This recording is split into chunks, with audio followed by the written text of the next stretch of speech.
Hello friends, welcome back to our channel Sahu science classes. तो आपका स्वागत है फिर से हमारी इस यूज़फुल वीडियो में।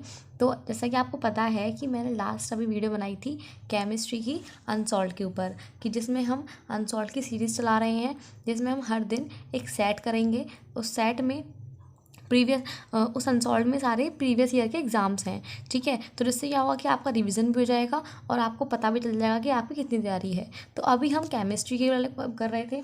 तो लास्ट वीडियो में मैंने आपको बताया था कि आपको कैसे कैसे क्वेश्चंस के आंसर लिखने हैं और पहले कौन सा क्वेश्चन आता है, फिर किस टाइप के क्वेश्चंस आते हैं, कितने नंबर के क्वेश्चंस आते हैं। ठीक है, तो लास्ट मैंने जो आपको करवाया था, मैं आपको 2023 का सेट करवा रही हूँ। सेट फर्स्ट है। तो हमने लास्ट फोर्थ के क तक पार्ट कर लिया था, हमने यहाँ तक पार्ट कर लिया था। अब हम आते हैं फोर्थ के गा वाले पार्ट पे।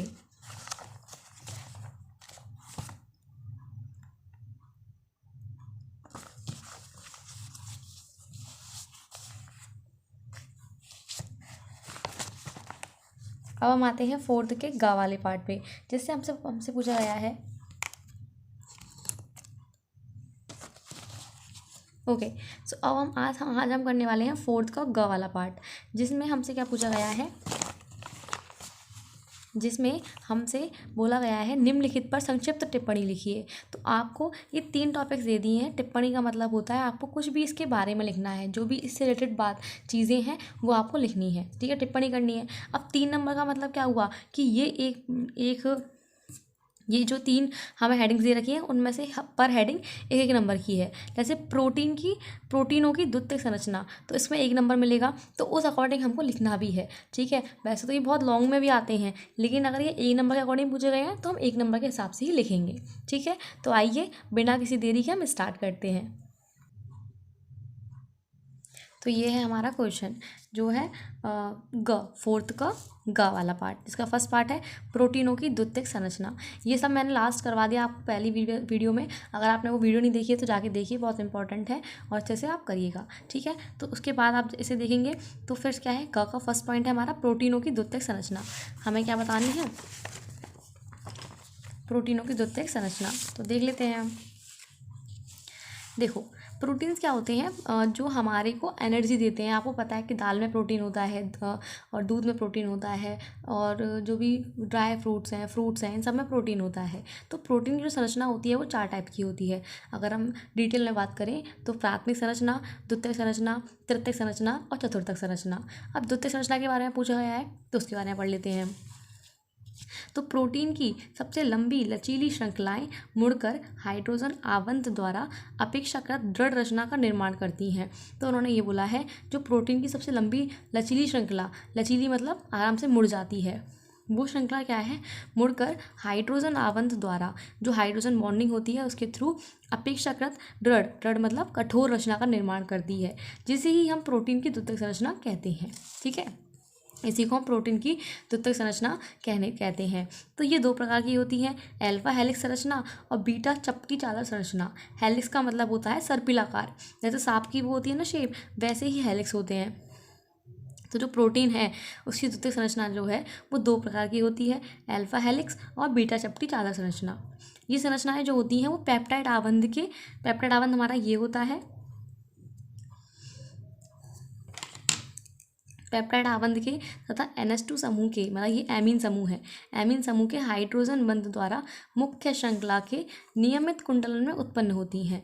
तो इन्होंने क्या बोला है, जो द्वितीयक श्रृंखलाएं हैं वो पेप्टाइड आबंध है और जो एमीन समूह है उसके हाइड्रोजन बंध द्वारा मुख्य श्रृंखला के नियमित कुंडलन में उत्पन्न होती हैं।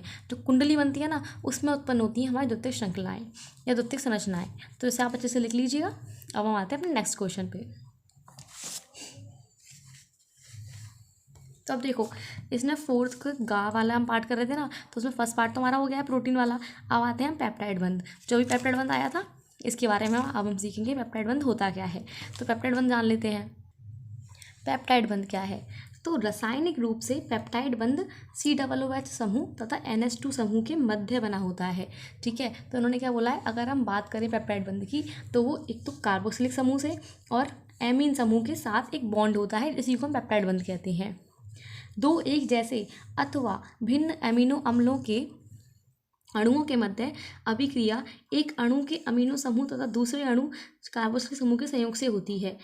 इन्होंने ये बोला कि या तो एमीन सेम होंगे या भिन्न होंगे उनके मध्य, और एक तो अमीनो समूह के मध्य और दूसरा अणु जो है वो कार्बोक्सिलिक समूह है। इन दोनों के संयोग से जो होती है रिएक्शन, जिसके कारण क्या होता है, जल का अणु जो है मुक्त हो जाता है। तो जब हम COOH और एमीन में रिएक्शन करवाते हैं तो जल का जो अणु होता है वो मुक्त हो जाता है, मतलब उसमें से वाटर निकल जाता है। तो वाटर निकलने के कारण हमारा क्या बनता है, पेप्टाइड बंध बनता है, जो ये हम ऐसे शो करते हैं। समझ में आया? तो किसी भी रिएक्शन में ऐसे अगर कोई बॉन्ड शो हो रहा है तो वो पेप्टाइड बॉन्ड ही हमारा पेप्टाइड बॉन्ड है। अब देखते हैं कैसे बनता है ये। तो देखो, ये हमने ले लिया, ये एमीन समूह है और ये कार्बोक्सिलिक समूह है। इन दोनों के संयोग से हमारा क्या निकलेगा, पहले हमारा इस रिएक्शन में क्या होगा, जल निकलेगा। तो जल के अणु जब मुक्त हो गए तो हमारा क्या बनेगा, पेप्टाइड बंध बनेगा। और ये हम ग्लिसरीन यूज़ कर रहे हैं, तो ग्लिसरीन के अणु होते हैं। उसी को करने के बाद अब देखो यहाँ पे क्या है, NH2 CH2 COOH NH2 CH CH3 COOH। अब यहाँ पे क्या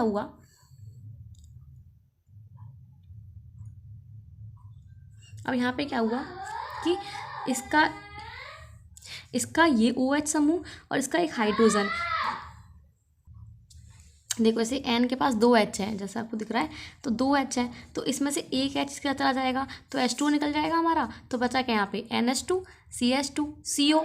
यहाँ पे तो OH, देखो यहाँ पे तो OH समूह जो है वो तो निकल गया क्योंकि H2 को बना था ना, तो निकल गया, और यहाँ से एक हाइड्रोजन निकल गया। तो यहाँ क्या बचा, NH2 CH2 CO NH, और जो बाकी बचा था CH COOH CH3। इस वाले बॉन्ड को यहाँ पे देखा ना, इस वाले बॉन्ड को हम क्या बोलते हैं, पेप्टाइड बंध कहते हैं। और इसका पूरा नाम जो है केमिकली बात करें तो ग्लाइसिल एलिनीन है। तो अगर आप लिखें तो भी कोई प्रॉब्लम नहीं है, और अगर आपको याद नहीं है इसका नाम तो कोई प्रॉब्लम नहीं है, बट आपको सेम मतलब समझाना क्या है, पेप्टाइड बंध होता क्या है, उसकी रिएक्शन लिखनी है अच्छे से, ठीक है।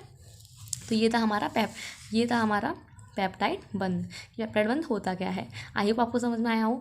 अब हम नेक्स्ट, हमारा थर्ड हेडिंग है, हमने प्रोटीन संरचना कर ली, पेप्टाइड बंद कर लिया। अब हमें करना है, हम समझाना है मोनोसैकेराइड्स। तो मोनोसैकेराइड्स क्या होते हैं, हम उनको जान लेते हैं। तो देखो, मोनोसैकेराइड्स क्या होते हैं, कार्बोहाइड्रेट्स ही होते हैं। तो कार्बोहाइड्रेट्स की बहुत सारी फॉर्म्स होती हैं। सबसे सरलतम इकाई जो होती है ना कार्बोहाइड्रेट्स की, उसी को हम मोनोसैकेराइड्स कहते हैं। जैसा कि इसकी थ्योरी में लिख रहा है, वे कार्बोहाइड्रेट्स सबसे सरलतम इकाई में होते हैं जिनमें कार्बन परमाणु की जो संख्या होती है वो 3 से 7 तक होती है। याद रखना कि जो कार्बन की संख्या है वो 3 से 7 तक है, मतलब C3 से C7 तक है। तो उन्हीं को मोनोसैकेराइड्स कहते हैं। लगभग 20 मोनोसैकेराइड्स प्रकृति में ज्ञात हैं। तो अभी तक हमें सिर्फ 20 मोनोसैकेराइड्स ज्ञात हैं। उनमें से बहुत फेमस जो आपने सुन भी रखा है और अपने आप उसे यूज़ भी करते हैं, उसे खाते भी हैं, और आपकी बॉडी के अंदर ही पाया जाता है, क्या, ग्लूकोज। तो ग्लूकोज तो हमने सुन रखा होगा, ग्लूकोज, फ्रक्टोज और राइबोज, ये सभी हमारे क्या है, मोनोसैकेराइड्स हैं। क्यों मोनोसैकेराइड्स कहते हैं इनको, क्योंकि इनकी जो इकाई होती है वो सबसे सरलतम होती है।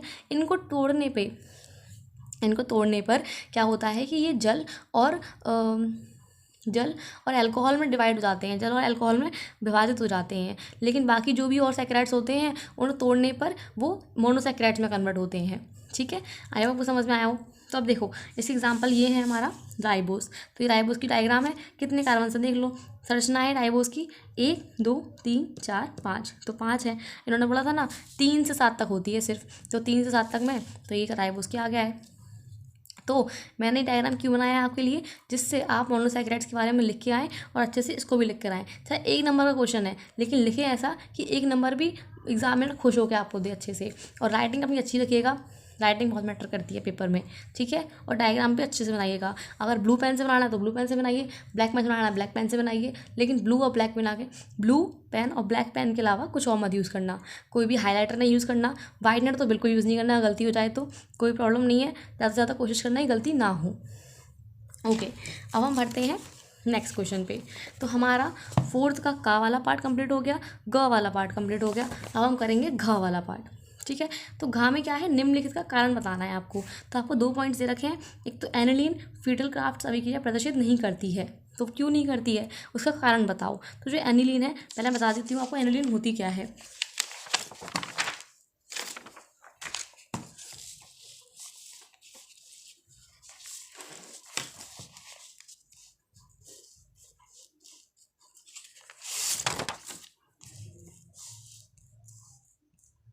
तो देखो ये उत्तर 4 का घ है, इसलिए मैंने ऐसे लिख दिया है, जिससे समझ में आया आपको भी। तो एनिलीन जो होता है, एनिलीन का फॉर्मूला होता है हमारा बेंजीन, और बेंजीन के ऊपर NH2, ठीक है, जैसे हम बोलते हैं C6H5NH2। तो ये एनिलीन जो होती है वो एक लुईस क्षार है। तो इन्होंने बोला था एनिलीन जो होता है वो फिडल क्राफ्ट अभिक्रिया क्यों नहीं प्रदर्शित करती, तो हम देखते हैं। तो एनिलीन एक लुईस क्षार होने के कारण लुईस अम्ल निर्जल AlCl3 से अभिक्रिया करके लवण बनाती है। तो जो एनिलीन होता है ना वो लुईस क्षार होता है, तो लुईस क्षार होने के कारण वो लुईस अम्ल से रिएक्शन कर लेगी, और लुईस अम्ल से रिएक्शन करेगी तो वो एक लवण बनाएगी। जैसे कि आप सबको पता है कि जब अम्ल और क्षार मिलते हैं तो लवण बनाते हैं, तो ये लवण बनाएगी।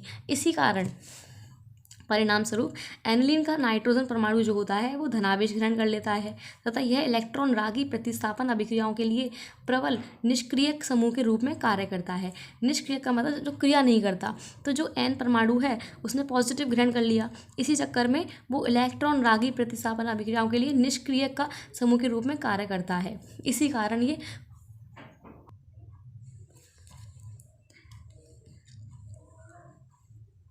तो इसलिए एनिलीन फिडल क्राफ्ट अभिक्रिया प्रदर्शित नहीं करती, क्योंकि वो इलेक्ट्रॉन रागी प्रतिस्थापन अभिक्रियाओं के लिए एक प्रबल निष्क्रियक समूह के रूप में कार्य करता है। ठीक है, इस अच्छे से नोट कर लेना। ये रिएक्शन मैंने लिख दिया आपके सामने, और अच्छे से नोट करके इसका आंसर अगर क्वेश्चन आए पेपर में तो अच्छे से लिखाओगे आप। ठीक है, तो ये तुम्हारा फर्स्ट पॉइंट हो गया कि जो एनिलीन है वो फिडल क्राफ्ट अभिक्रिया प्रदर्शित नहीं करती। अब बात आती है एथिलैमीन जल में विलय है जबकि एनिलीन नहीं है। तो एथिलैमीन जो है वो जल में विलय होता है लेकिन एनिलीन नहीं होता, क्यों?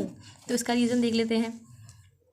तो एथिलैमीन जल में विलय है जबकि एनिलीन नहीं, क्योंकि एनिलीन में दीर्घ हाइड्रोकार्बन भाग के कारण, मतलब एनिलीन जो होता है उसमें ज़्यादा हाइड्रोकार्बन, तो एथिलैमीन जो होता है वो जल में विलय है जबकि एनिलीन नहीं, क्योंकि एनिलीन में दीर्घ हाइड्रोजन भाग के कारण हाइड्रोजन आवंत का प्रवास घट जाता है। जैसा कि आप सबको पता है कि जो एनिलीन होता है उसमें हाइड्रोकार्बन जो पार्ट है, हाइड्रोकार्बन मतलब हाइड्रोजन और कार्बन का जो पार्ट है वो बहुत ज़्यादा है। तो हाइड्रोजन आवंत जो होते हैं वो तो किसी नेगेटिव उसके साथ बनते हैं ना, मतलब जैसे F हो गया, Cl हो गया, इनके साथ बनता है हाइड्रोजन आवंत, लेकिन यहाँ पे एनिलीन में तो होता ही नहीं है ऐसा। तो इस चक्कर में जो हाइड्रोजन आवंत है उसका प्रवास घट जाता है, और जो वाटर होता है उसमें तो यही बनते हैं बॉन्ड्स, है ना।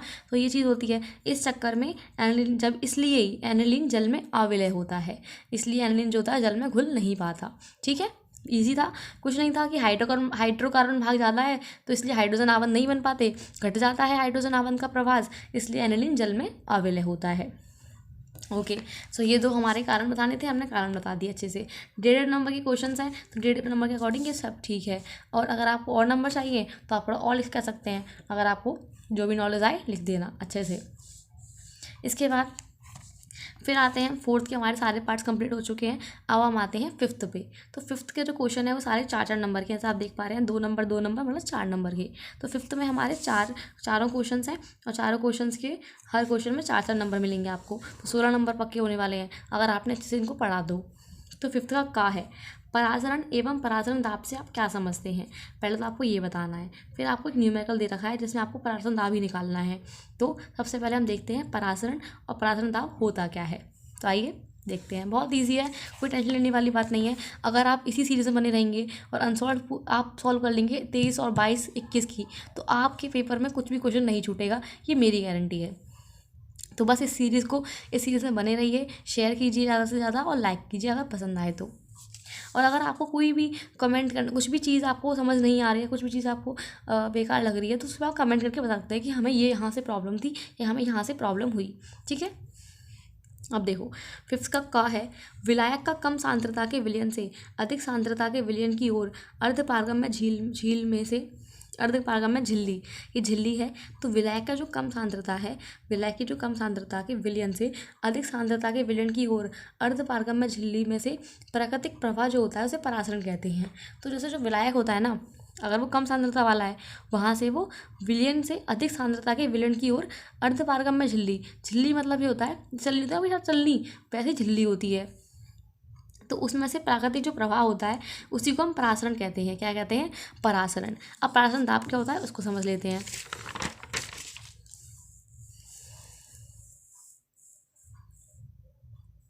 तो देखो, किसी विलयन तथा विलायक को अर्धपारगम्य झिल्ली द्वारा पृथक करके उसके परासरण को रोकने के लिए विलयन पर कम से कम जितना बाह्य दाब लगाना पड़ता है उसे विलयन का परासरण दाब कहते हैं। तो परासरण क्या हो रहा था कि वो स्वयं प्राकृतिक रूप से प्रवाह हो रहा था कम सांद्रण से अधिक सांद्रण पे। तो उसी सांद्रण को रोकने के लिए उसी अर्धपारगम्य झिल्ली द्वारा पृथक करके उसके परासरण को रोकने के लिए विलयन पर हम दाब लगाते हैं। कम से कम दाब जो लगाते हैं उस बाह्य दाब लगाते हैं, मतलब बाहरी ओर से दाब लगाते हैं, बाहरी रूप बाहर से दाब लगाते हैं, उसी को हम विलयन का क्या कहते हैं, परासरण दाब कहते हैं। ठीक है, आई होप आपको समझ में आया हो ये चीज़। तो परासरण और परासरण दाब आपको क्लियर हो गए होंगे। अब यहाँ पे अभी हमारा क्वेश्चन खत्म नहीं हुआ, परासरण एवं परासरण दाब तो हो गए। अब इसके बारे में एक न्यूमेरिकल पूछा गया है। न्यूमेरिकल क्या है, एक प्रोटीन के 200 सेंटीमीटर क्यूब, तो यहाँ पे हमें 200 सेंटीमीटर क्यूब दे रखा है। ठीक है, 200 सेंटीमीटर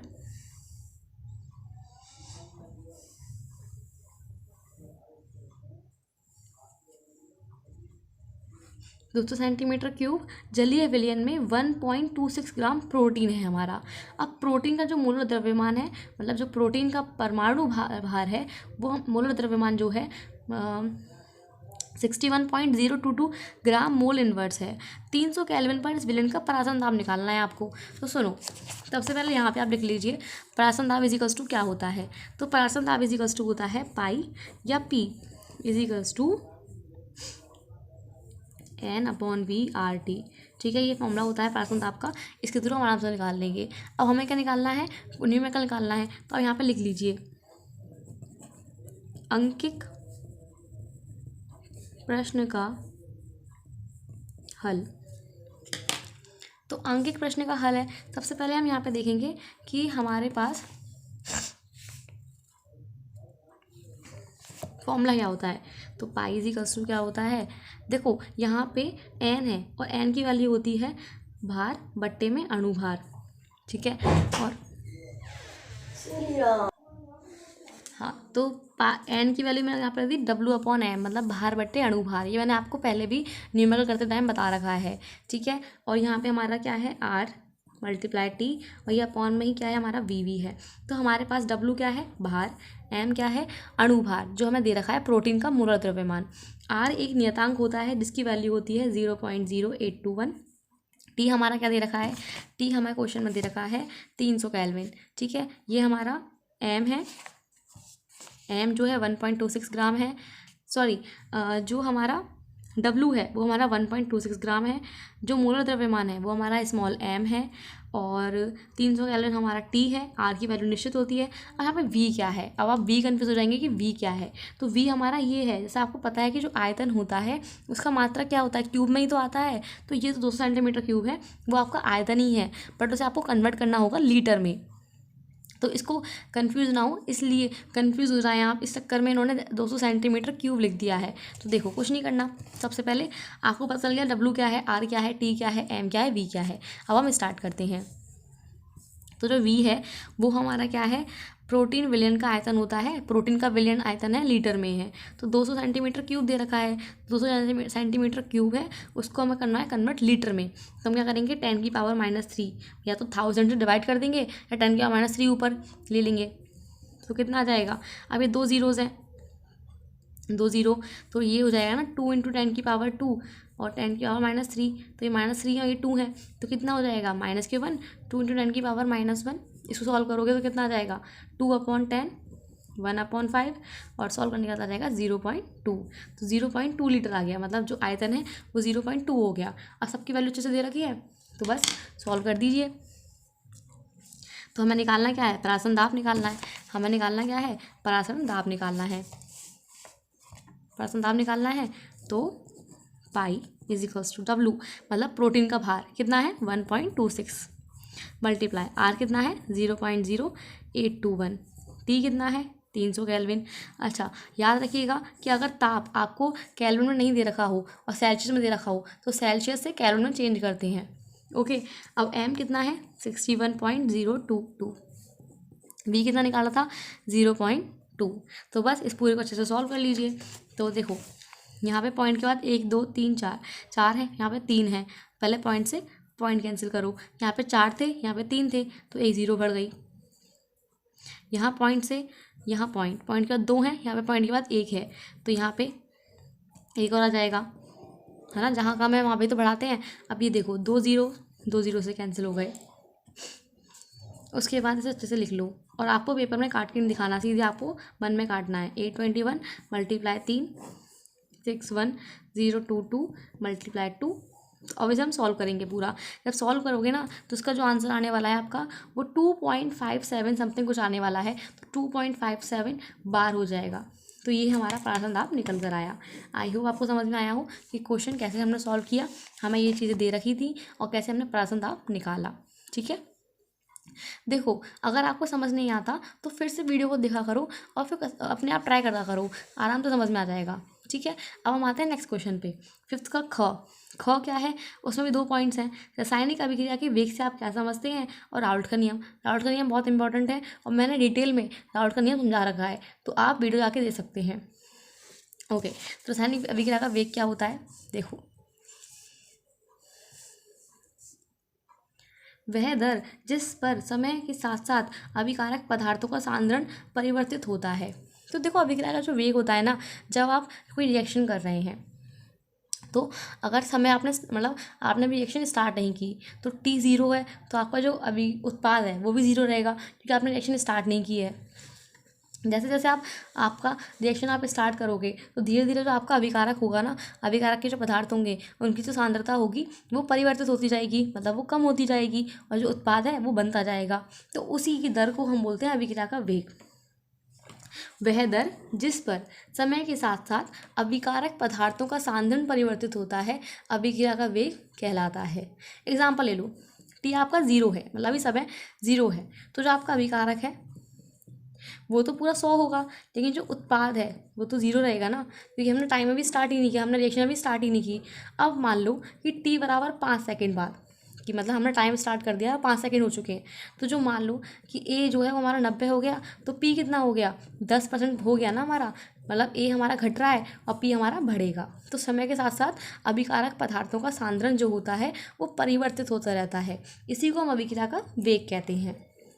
तो अभिक्रिया का वेग जो है dx/dt होता है, और यदि अंतराल dt में अभिकारक के dc मोल शेष रहते हैं तो अब वो घट रहा है, इसलिए हमने माइनस लगा दिया dc/dt। तो इसका ब्रैकेट का मतलब है अभिकारक की सांद्रता में परिवर्तन। ठीक है, तो ये ईजी था, आप समझ लेंगे, आराम से लिखा हुआ है, देख लीजिए, बहुत ईजी है। तो ये था हमारा रासायनिक अभिक्रिया का वेग। ठीक है, अब नेक्स्ट क्या पूछा था हमसे, राउल्ट का नियम। तो राउल्ट का नियम जो है मैं एक बार मैं यहाँ पे आप दिखा देती हूँ कि राउल्ट का नियम होता क्या है, बट मैंने उस पर वीडियो बना रखी है, तो आप वहाँ पे जाके देखिएगा अच्छे से।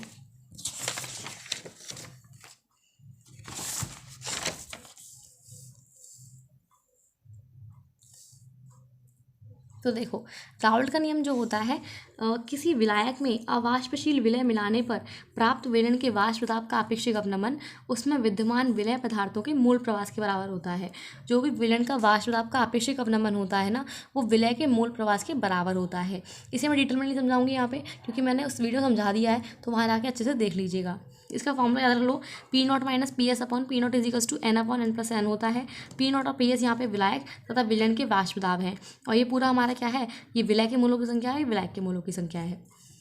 इन्होंने बोला है अगर जो हमारा विलयन है वो ज़्यादा पतला है, अति तनु होता है, तो जो N है वो कम N, जो N है वो N की अपेक्षा बहुत कम होता है, जो स्मॉल n है वो कैपिटल N की अपेक्षा बहुत कम होता है। तो अगर कम हो गया तो ये इसके इक्वल लगभग n के बराबर आ जाएगा, तो ये फॉर्मूला बन जाएगा।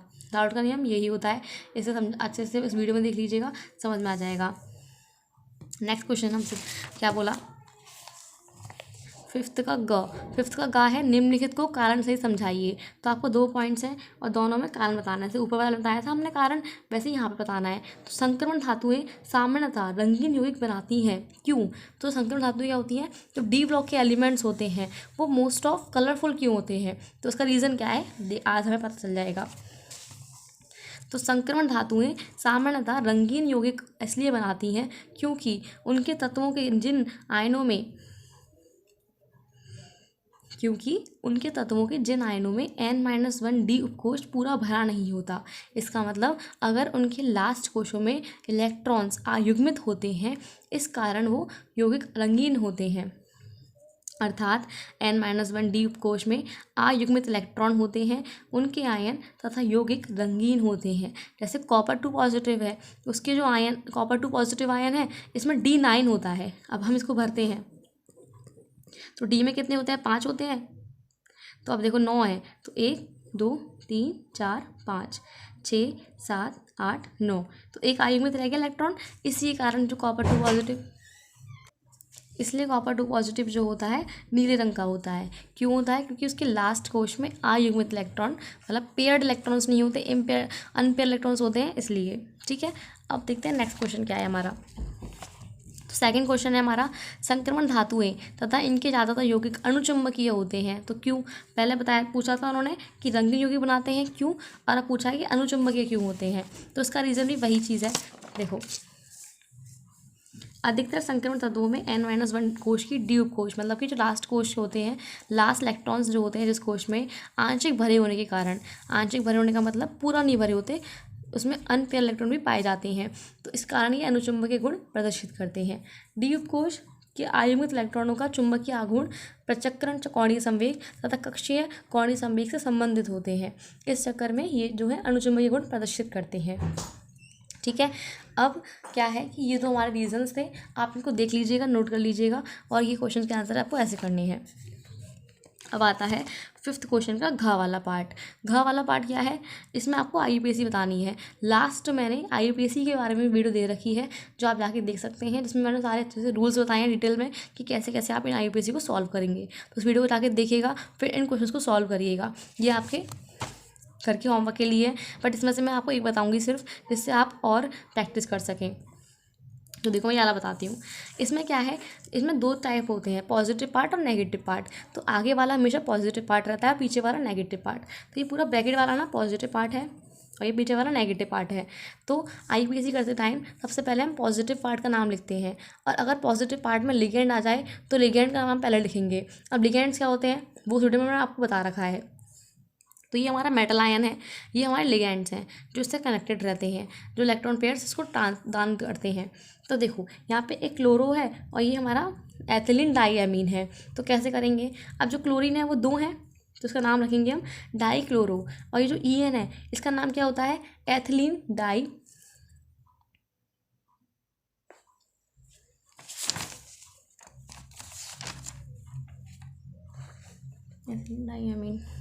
तो इसका नाम क्या है? एथिलीन डाईएमीन है। तो देखो एथिलीन पहले आएगा या क्लोरो पहले आएगा? तो पहले क्लोरो आएगा। तो क्लोरो कितने हैं? 2 हैं, तो डाई क्लोरो, फिर आएगा एथिलीन डाईएमीन। अब देखो यहाँ पे मिस्टेक क्या हुई मेरे से कि डाई क्लोरो तो आ गया, 2 क्लोरीन है, लेकिन EN भी तो 2 हैं, तो और इसके नाम में पहले से डाई आ रहा है। तो ऐसे लिगेंड्स के लिए हम लगाते हैं बेस ट्रेस वगैरह, तो बेस आता है 2 के लिए। तो EN जो है वो 2 है, तो बेस आ गया डाई क्लोरो बेस एथिलीन डाईएमीन। फिर आएगा हमारा मेटल आयन का नाम, तो हो गया क्रोमियम। अब मेटल आयन का हम निकालते हैं ऑक्सीकरण संख्या। तो ऑक्सीकरण संख्या निकालने की भी मैंने वीडियो बना रखी है, उससे जाके देखिएगा। तो अब हम इसकी निकालेंगे तो पूरी टोटल इसकी निकल के जो आएगी वो 3 निकल के आएगी। उसे हमें लिखना है रोमन अंक्स में, और यहाँ पे है क्लोराइड, तो ये लास्ट में आ जाएगा हमारा क्लोराइड नाम। तो सिंपल क्या है, पहले हमने लिगेंड का नाम लिखा, फिर हमने मेटल आयन का नाम लिखा, और फिर हमने जो नेगेटिव पार्ट था उसका नाम लिखा, और जो धातु आयन है उसकी हम ऑक्सीजन संख्या लिखते हैं ब्रैकेट में, वो भी रोमन अंक के साथ। तो ये हमारे सारे 4 नंबर तक के 4, 2, 3 इन सारे नंबर के क्वेश्चंस हमने कर लिए हैं। अब हमारे सिर्फ लॉन्ग क्वेश्चंस रह गए हैं। तो अगर ये वीडियो आपको अच्छी लगती है तो प्लीज़ लाइक कीजिए, और